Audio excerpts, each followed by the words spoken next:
Bueno, estamos en el laboratorio de electroquímica aplicada, que es pues un laboratorio de alto nivel, hay mucho equipo, miren ustedes todo lo que existe en el laboratorio de la Facultad de Ciencias de la UNI, y venimos porque el curso de metodología y de investigación, la primera parte, está la tarea de cómo se escoge un tema de investigación para la tesis de los alumnos de la Facultad de Ciencias.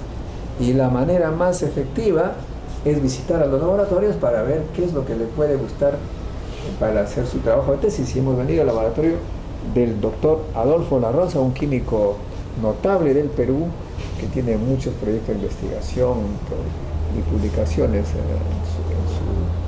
en su CV, que ha estudiado en la Universidad de Huamanga, estuvo en España y en varios otros países, es un hombre internacional. Buenas tardes, doctor La Rosa. ¿Cómo estás, Modesto? Un gusto de saludarte y recibirte en el laboratorio de electroquímica aplicada para lo que tú quieras. Bueno, en primer lugar, ¿este laboratorio a qué se dedica? Bueno, este laboratorio se fundó el año 2005 con la idea de hacer una electroquímica aplicada al medio ambiente. Y para hacer este tipo de trabajos, obviamente, tenemos que trabajar mucho con materiales diversos que forman parte generalmente de los electrodos que hacemos acá, fabricamos a base de óxidos metálicos, carbones, híbridos, y con los cuales ensayamos para que de alguna manera estos interaccionen con la materia de las aguas donde estarían los contaminantes y poder removerlos u oxidarlos, y de tal manera que podamos lograr un agua más limpia con tecnología sustentable.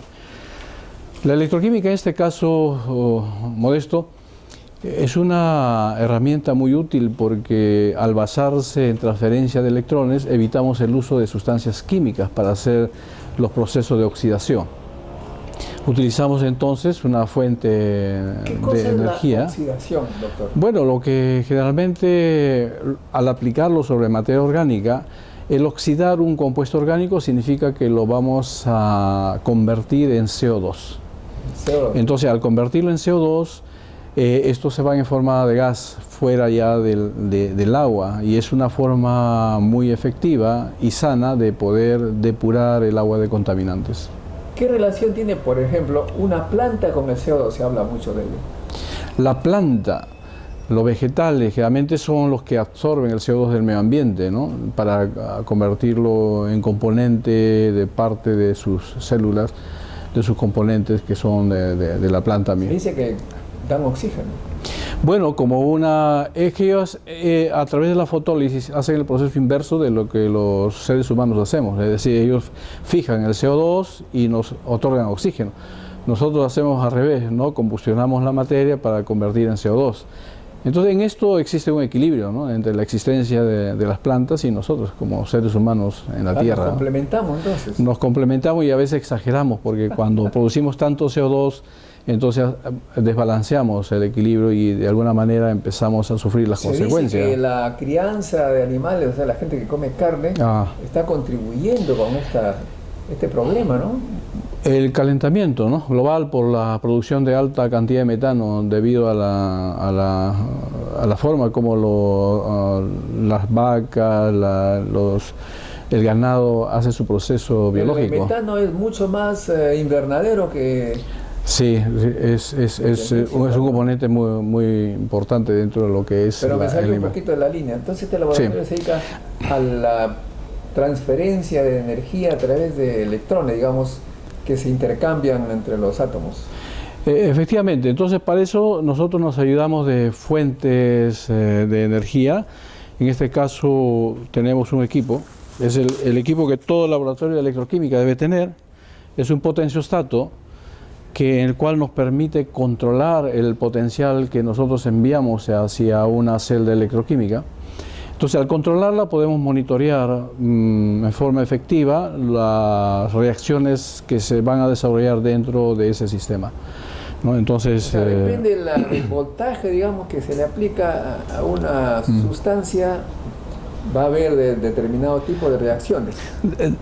Efectivamente, entonces este es un equipo que va a monitorear el potencial. Y el otro componente importantísimo es con qué interacciona la sustancia, y es ahí donde entra los electrodos, ¿no? Los electrodos y el material con el cual se fabrican los electrodos. Un electrodo, digamos, es un material normalmente metálico que se coloca uno en un polo, digamos, y el otro en otro polo, que puede ser dos partes de una planta o de un material.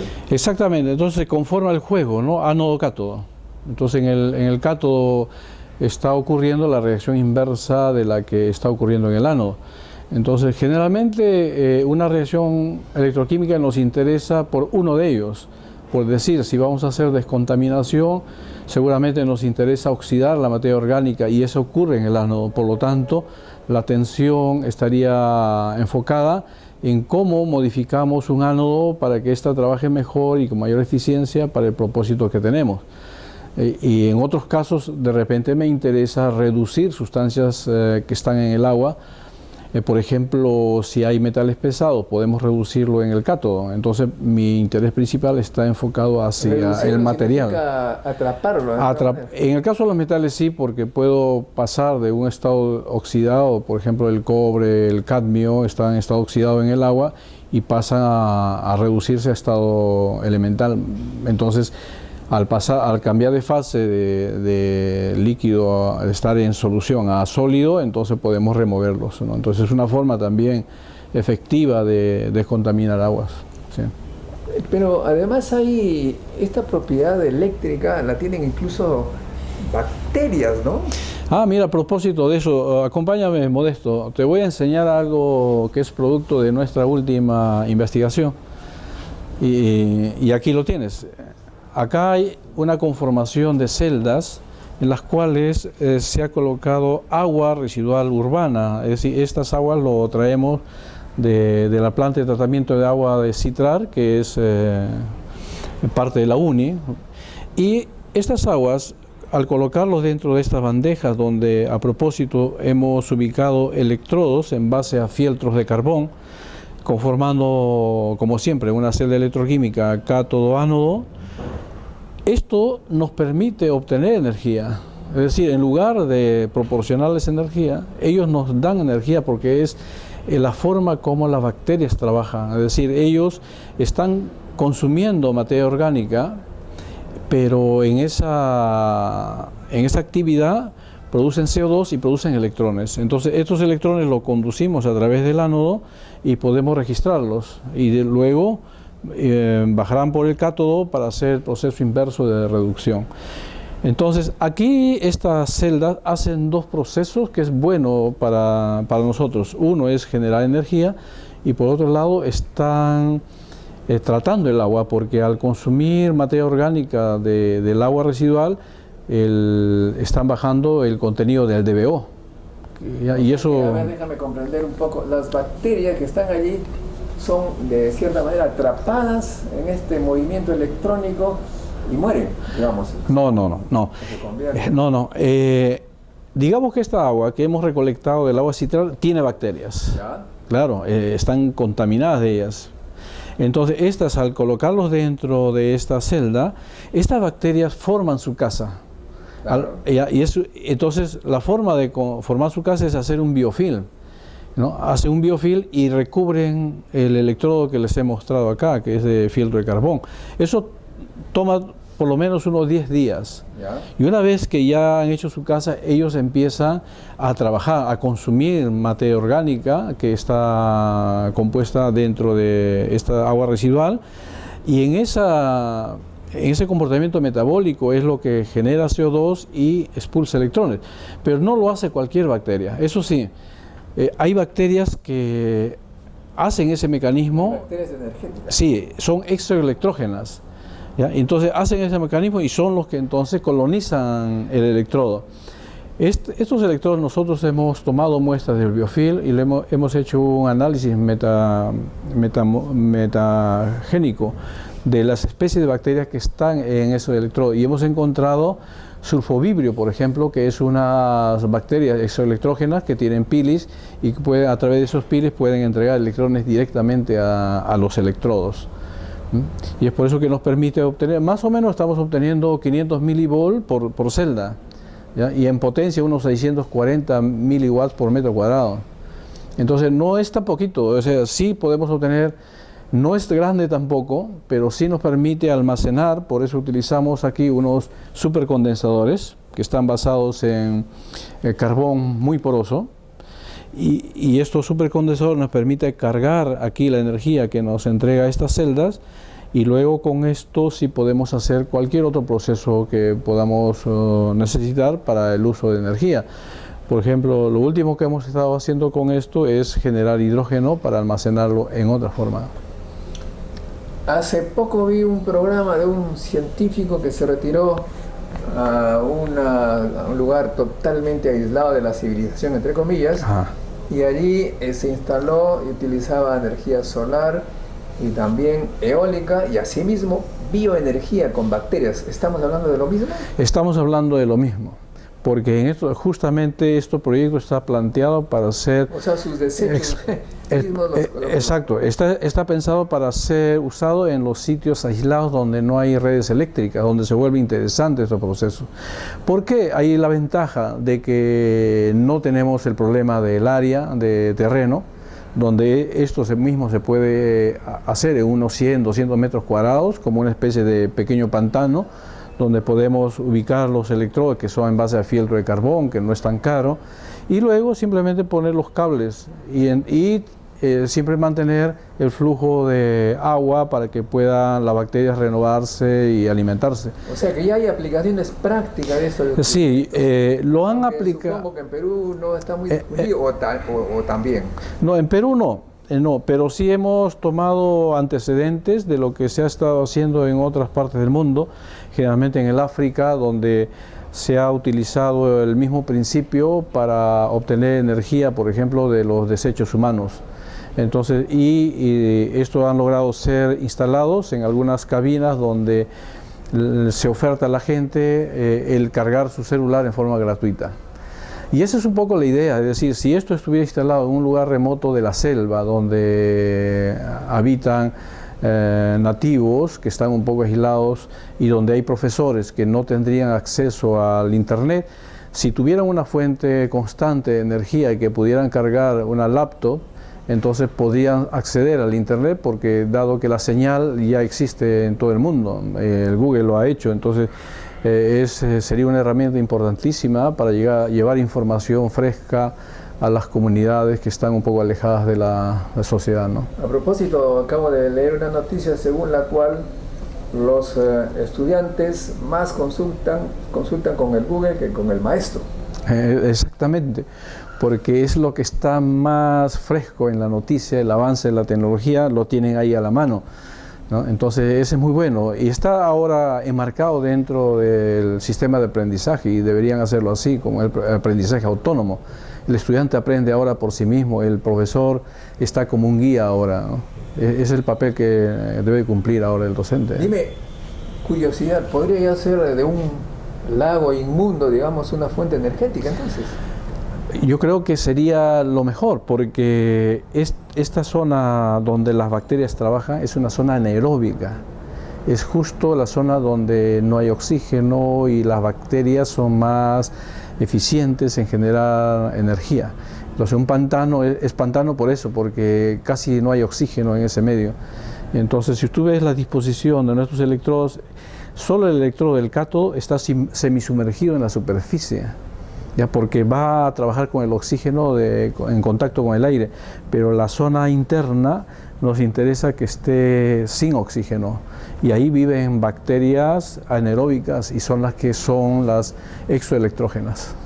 Muy bien, muy interesante. ¿Qué otro tema están desarrollando con estas propiedades de los... la electroquímica. La electroquímica, propiedades de las bacterias, de los minerales y una serie de elementos, ¿no?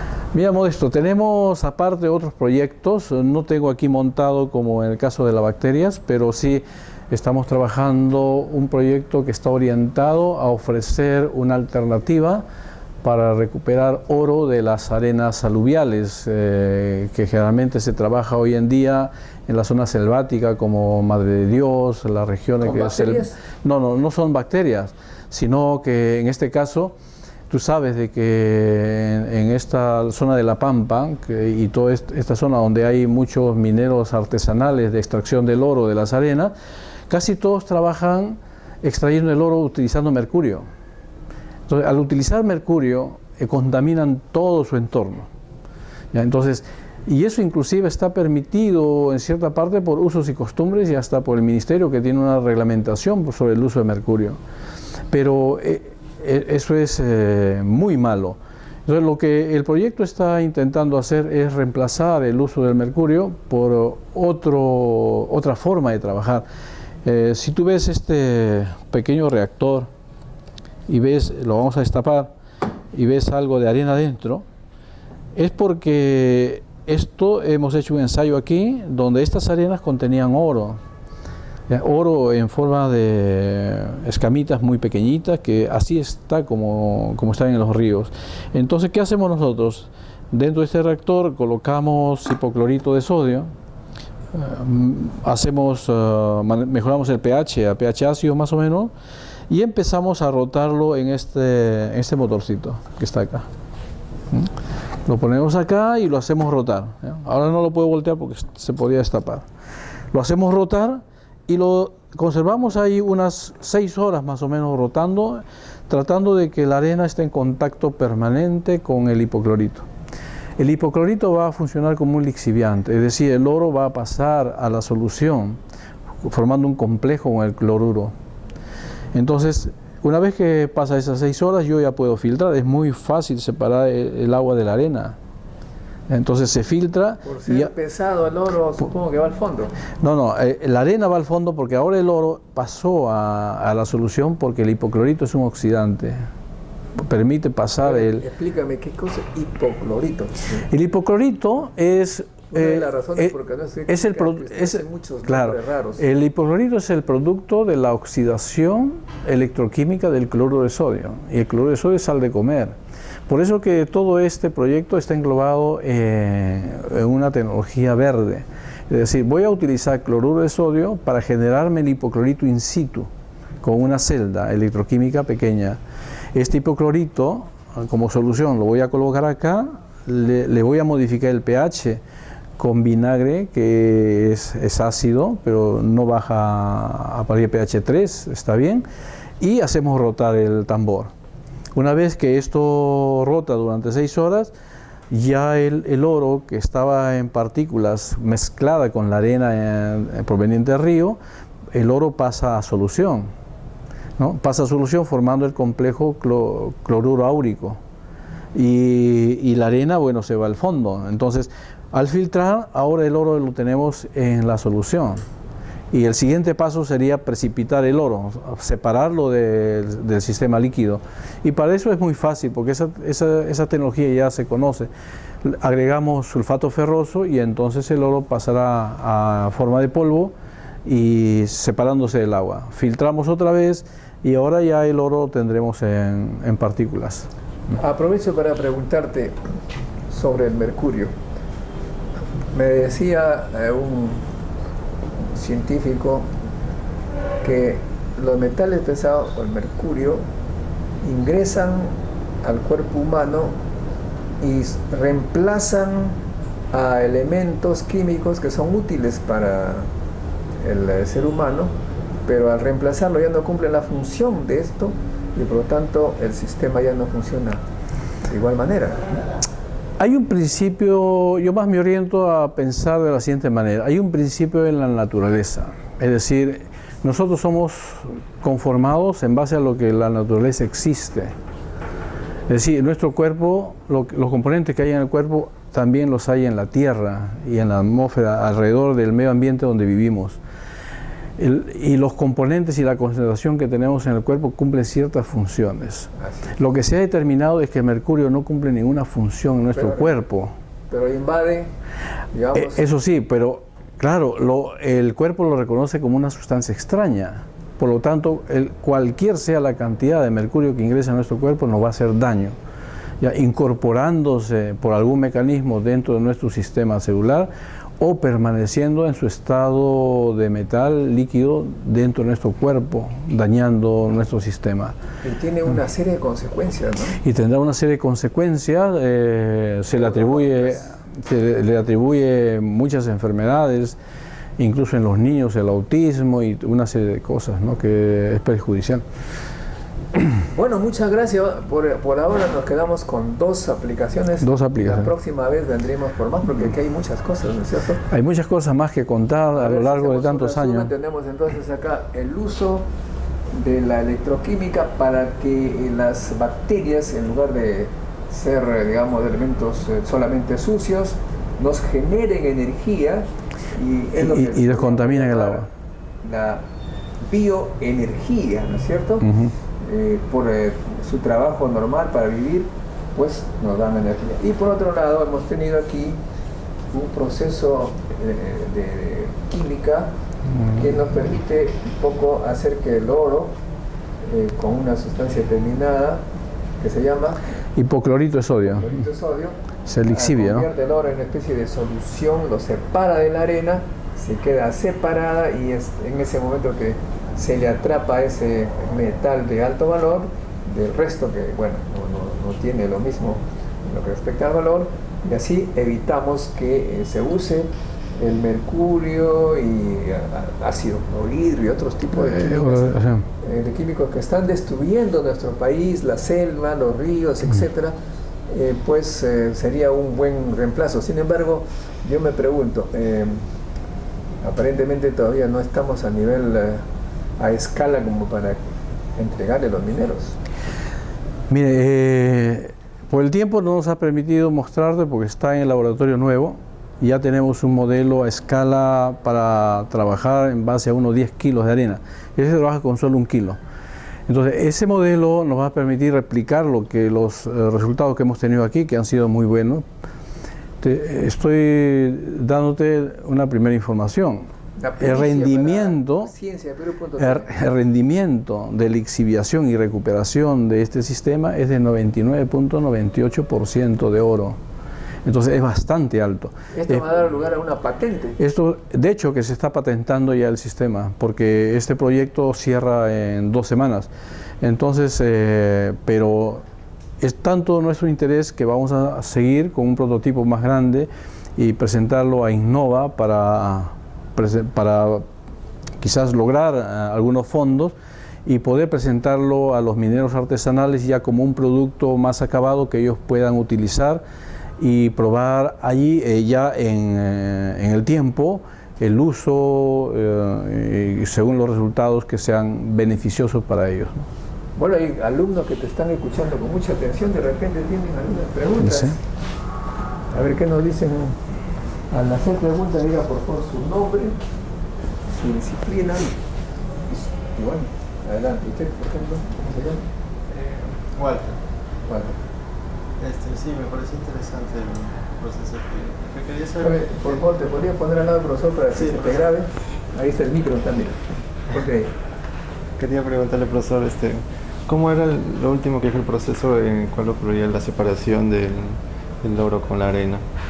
No lo entendí bien eso. Lo que había mencionado de que el principio de esto es de que el oro es posible que se lixivie, en otros términos es que pase a solución empleando una solución oxidante. Esta solución oxidante sería el hipoclorito de sodio, que previamente ha sido obtenida en una celda electroquímica por oxidación del cloruro de sodio. Y para que su efectividad sea mayor, porque el potencial de oxidación puede ser elevado, modificamos el pH. El pH lo llevamos al valor de 2 y entonces es posible que el oro se lixivie. Lo hemos probado en pequeño en el laboratorio. Entonces, la lixiviación es muy rápida, pero ya estando en arena se complica un poco por la cuestión de transferencia de masa. Por eso es que es necesario destinar 6 horas más o menos en movimiento continuo para que exista contacto más permanente entre la solución y el oro y la arena, de tal modo que en 6 horas aproximadamente ya el oro pasa a solución. El paso siguiente es ya separarlo, y la separación es muy simple, es un proceso de filtración física. Es filtración física, entonces la arena tiene un tamaño de partícula bastante grande que no hay ninguna complicación. Entonces podemos obtener ya la solución de cloruro áurico aparte, se identifica muy claro porque la solución es amarilla, y ahí es donde aplicamos entonces un reductor químico. Entonces aplicamos sulfato ferroso y el oro inmediatamente se precipita al fondo. Como el oro es pesado, se separa muy rápido, y filtramos y ya tenemos el oro en forma de polvo. Por eso digo que la eficiencia es muy alta, porque hasta el oro sale con un valor de 99.95%. Por eso. ¿Cómo es que nació la idea de este hipoclorito? A ver, cuando Fondesit presenta su concurso para proyectos, nosotros nos ponemos a pensar. Y generalmente acá en el laboratorio pensamos problema país. Es decir, ¿qué podemos nosotros aportar para solución de una problemática que existe en el país? Y entonces, indagando un poco, me llamó la atención, porque eso está muy publicitado en los periódicos, en las entrevistas, la enorme contaminación de mercurio en la selva. Averiguando un poco más, vimos que eso se debía a que los pequeños mineros utilizan ese mercurio para lixiviar, para recuperar el oro de las arenas mediante amalgamación. Entonces nos pusimos a indagar un poco acerca de si habría alguna otra alternativa distinta al uso de mercurio para lixiviar el oro. Lo más cercano y conocido es el cianuro. Como sabrás, en Perú, que somos el segundo productor de oro en el mundo, en Perú existen muchas plantas para recuperar oro de la minería y utilizan grandes cantidades de cianuro, pero el cianuro no nos llamó mucho la atención como una solución porque además es muy tóxico.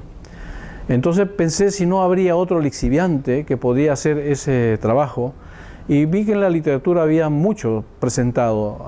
La urea, por ejemplo, es otro candidato, el sulfito es otro candidato, pero también son componentes inorgánicos que de algún modo contaminan. Y por ahí buscando encontré una literatura muy antigua que de hecho fue el primer planteamiento para recuperar el oro de la minería, que era el hipoclorito de sodio. ¿Y por qué ha estado abandonado mucho tiempo y no se utiliza? Porque en los años 1850, 80, donde se planteó este proceso, no existía la industria del plástico. Es decir, todos los materiales se construían en base a hierro, y por tanto el problema del hipoclorito es que genera una altísima corrosión. Muy bien. Tenemos otra pregunta, por favor. ¿Nombre? Bueno, soy Edson Bravo, de la especialidad de Química, y mi pregunta va enfocado al proceso. ¿Ustedes qué tipo de agua mayormente se puede utilizar en este proyecto? Ya sea agua de mar o lagunas, ya que incluso en algunas puede haber bacterias. Las bacterias tienen un tiempo de vida o se pueden renovar, o si se pueden cultivar. Muy bien, buena pregunta. Porque aquí lo básico y cómo funciona el mecanismo es, como lo ha dicho, bacterias consumiendo materia orgánica. Si no, no viven las bacterias, tienen que consumir materia orgánica y después hacen su proceso. Muy bien, no necesariamente tienen que ser agua residual. Sé de algunas empresas en México donde están aplicando este principio para tratar las aguas remanentes de la industria de los alimentos, por ejemplo. Entonces ya no sería un agua residual urbana, sería residuos orgánicos de la industria del alimento, en lo que estén ellos trabajando. Entonces la manera de bajar el DBO, que está reglamentado, es utilizar un sistema de celdas bacterianas que consumen esa materia orgánica y entonces entregan como efluente un agua con menos contenido orgánico, que pasa las normas. Pero dado que ya se está haciendo eso, se utiliza a la vez para generar energía. Entonces hay un plus, hay un extra de ganancia al instalar de tratamiento de aguas residuales, pero como sistema electroquímico. Porque lo que actualmente existe es los PETAR. Los PETAR son plantas de tratamiento de aguas residuales que utilizan lodos activados, es decir, bacterias. El plus de este sistema es de que hacemos lo mismo, pero en sistema electroquímico. Por lo tanto, podemos sacarle una ventaja adicional, que sería la generación de energía. Bueno, muchas gracias, doctor. Un aplauso para el doctor Alfonso. Adolfo La Rosa. Gracias, Modesto, por la entrevista y por visitar el laboratorio. Muy bien, y alumnos también. Amigos, será hasta un próximo encuentro con la ciencia en el moderno laboratorio del doctor Adolfo La Rosa, que nos ha prometido mostrar la próxima semana. Es tesoro, ¿eh? Todo lo que te he contado no deja de ser verdad. Es tesoro. Wow. Recuperado del tamborcito. Qué bien, bueno. Gracias, profesor.